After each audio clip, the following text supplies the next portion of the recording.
हमने नहीं किया। माननीय विधायक जी से पूछिएगा जिन्होंने वो मेरे साथ मेरे कमरे में बैठेगी नहीं और उसके बाद कह देना कि मुझे बोलने नहीं दिया गया, फाड़ा उन्होंने, धमकाया मुझे उन्होंने। लेकिन मैं ये कह सकता हूँ कि आप पहाड़ की आवाज को नहीं दबा सकते। हमें नहीं रहना। मैं आपसे कह रहा हूँ यदि उत्तराखंड को इस तरह से गालियां दी जानी हम लोगों को। मैं जिस परिवार से आती हूँ और अगर मुझे ये बोलना पड़े कि मैं उत्तराखंड की हूँ, मेरे जो पति हैं राजेश भूषण, उस दिन भी सदन में बिहारी कहा गया। मैं जिस परिवार से आती हूँ और अगर मुझे ये बोलना पड़े कि मैं उत्तराखंड की हूँ, मैं जिस परिवार से आती हूँ, मैंने खुद एक वॉर तो देखी अपने पिताजी के साथ, उन्होंने तो 13 लड़ी। मुझे नहीं लगता है कि कभी भी सपने में भी मैं सोच सकती हूँ कि उत्तराखंड को कभी भी ठेस पहुंचे, मतलब सपने में भी नहीं सोच सकती। आपको बताना चाहूंगी प्राइम मिनिस्टर साहब के साथ 2.5 साल कोरोना में मेरे जो पति हैं राजेश भूषण, और फिर से बोलना चाहूंगी खारगांव चमोली के, उस दिन भी सदन में बिहारी कहा गया, उस दिन भी कहा गया। 3 साल उन्होंने कोरोना में जी तोड़ मेहनत की और फिर मुझसे पूछा जा रहा है कि आप उत्तराखंड की हैं कि नहीं। मुझे इस चीज का कष्ट है कि मुझे क्यों जवाब देना पड़ा। आपने कहा कि आपने मंत्री को नहीं कहा। आप देखिए मेरा विनिश्चय देखिए, पहले दिन आप देखिए मैंने मुख्यमंत्री जी तक को कहा बिठाइए अपने मंत्री को। विनिश्चय आप देखिए, वो तो ऐसा है, देखिए बाबा बहुत ज्यादा आग लगी हुई और ज्यादा मुझे कहना भी नहीं चाहिए। हो सकता है जनता मेरे को चाह रही हो कि तुमने सब गलत किया।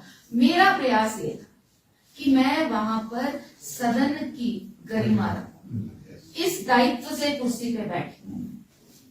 मैं वहां पर और कुछ नहीं कर सकती हूँ, अपनी सदन की गरिमा रख सकती हूँ और वो पूरा उत्तराखंड देख रहा है, भारत देख रहा है और मैंने वो बहुत ईमानदारी से करने का प्रयास किया।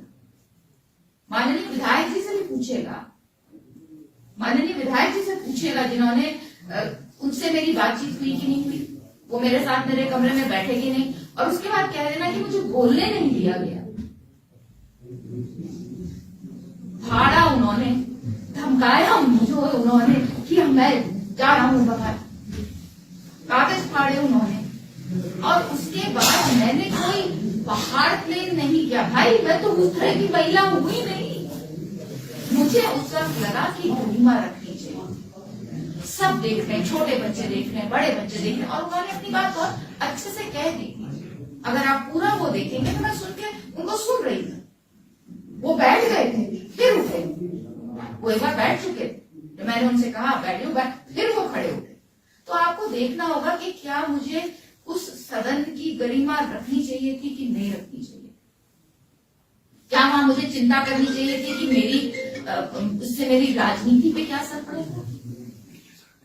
क्या ये मुझे करना चाहिए था कि मुझे चिंता होनी चाहिए थी कि इस वक्त पूरा उत्तराखंड, पूरा भारत, शायद कुछ हिस्से में विदेशी लोग भी मुझे देख रहे हैं। मंत्री जी को भी कहा गया कि आप अपने शब्दों को वापस लें। ये शब्द मैंने नहीं कहे, मैंने कहा उनको आप खेद प्रकट करिए, खेद कर रहे हैं क्या। तो इसलिए मतलब मैं तो कभी सपने में नहीं सोच सकते, हम उस परिवार से नहीं आते हैं कि आज कहा जा रहा है। और ठीक है, लग रहा होगा कि मैंने कुछ गलती कर दी या कुछ ऐसा कर दिया, वो जनता देख रही, बोल रही है, वो उनकी अब मन है, वो कह रहे हैं, लेकिन मैंने बिल्कुल भी नहीं। मैं अपनी ईमानदारी से कहना चाहूंगी, कभी सपने में हम नहीं सोच सकते हैं कि हम उत्तराखंड के स्वाभिमान को ठेस पहुंचा सकेंगे। और वो भी पढ़ी लिखी महिला, मैं कहां से क्यों करूंगी, जिस परिवार से आती हूँ क्यों करूंगी।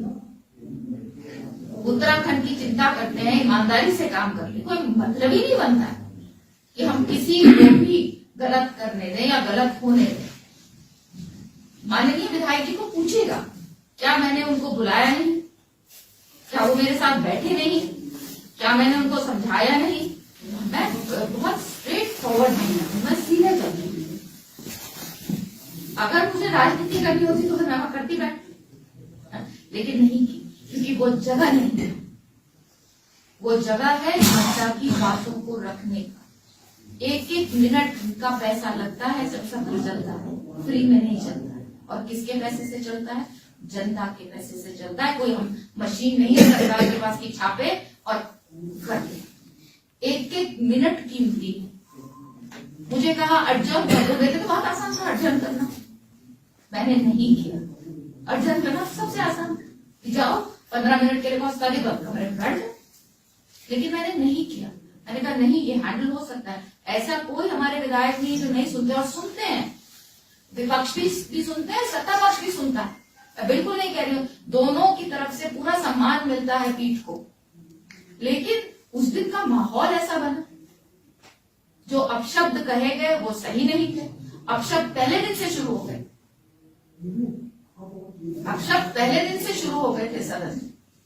और इसलिए पहले दिन का अगर आप मेरा रजिस्टर सुने, उस दिन भी मैं बहुत सख्त थी कि इस तरह से गवर्नर साहब के अभिभाषण में इस तरह का ना हाव भाव होना चाहिए, ना आपकी भंगिमा होनी चाहिए, ना आपको इस तरह के शब्द यूज करने चाहिए। हमारी महिला बहनों ने, विधायकों ने आके मुझे बताया। तो इसलिए गरिमा रखनी बहुत जरूरी है, बहुत आवश्यक है। मुझे बहुत खेद है कि ये इतनी सारी चीजें, इतनी चीज हुई। जिस चीज को हमने बजट पास किया उसकी बातचीत हमने नहीं की, हमने अभिभाषण किया उसकी बातचीत नहीं की, शोध संस्थान के बारे में मैंने बताया, फॉरेस्ट पर इतना बढ़िया डिस्कशन हुआ। पहली बार फॉरेस्ट पर सरकार के माध्यम से हमारे जो विधायक हैं आदरणीय दिलीप रावत जी, उन्होंने इनिशिएट किया, इतना बढ़िया डिस्कशन फॉरेस्ट पर। वो सारी चीजें दब गई। बात हो सकती थी, प्रेम से बात हो सकती थी, हम लोग आपस में बैठ के इस मामले को बिल्कुल सुलझा सकते हैं, और सुलझाना चाहिए था। जहां से भी, जिससे भी गलती हुई थी, उसमें ये कह देना कि मुझसे गलती हुई कोई बहुत बड़ी चीज नहीं है। देश के आगे, प्रदेश के आगे आप अगर ये चेंज कह रहे तो वो बहुत बड़ी चीज नहीं है। हम तो इतने से देश की वजह से, हमें प्रदेश की वजह से मैं हूं, इस कुर्सी की वजह से मैं हूं। नहीं तो मेरे को तो, मैं आते जाते तो पिताजी के साथ तो मैं सालों से आती हूँ।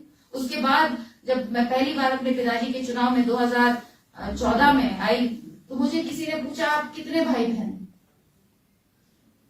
तो 90 से जिस व्यक्ति ने राजनीति की, उसके परिवार के बारे में आपको पता ही नहीं है, तो ऐसे परिवार से आते हैं हम लोग। सपने में भी नहीं सोच सकते हैं कि हम किसी का अपमान करेंगे, किसी का भी अपमान करेंगे।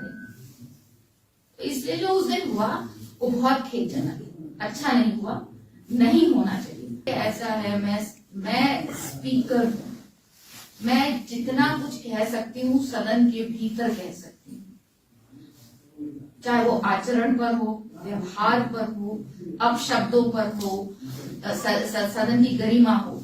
सदन के बाहर फिर मैं सिर्फ स्पीकर हूँ, फिर मेरा कुछ नहीं है। उसमें फिर सरकार अपनी जिम्मेवारी निभाएगी, सरकार देखेगी उसकी। आपकी इस पर क्या राय है, हमें कमेंट कर जरूर बताएं। इसके साथ ही आप हमारे YouTube चैनल को सब्सक्राइब कीजिए। आप हमें Facebook, Instagram, Twitter पर फॉलो भी कर सकते हैं। और संवाद 365 के साथ एक क्लिक में जुड़ने के लिए डाउनलोड कीजिए संवाद 365 ऐप।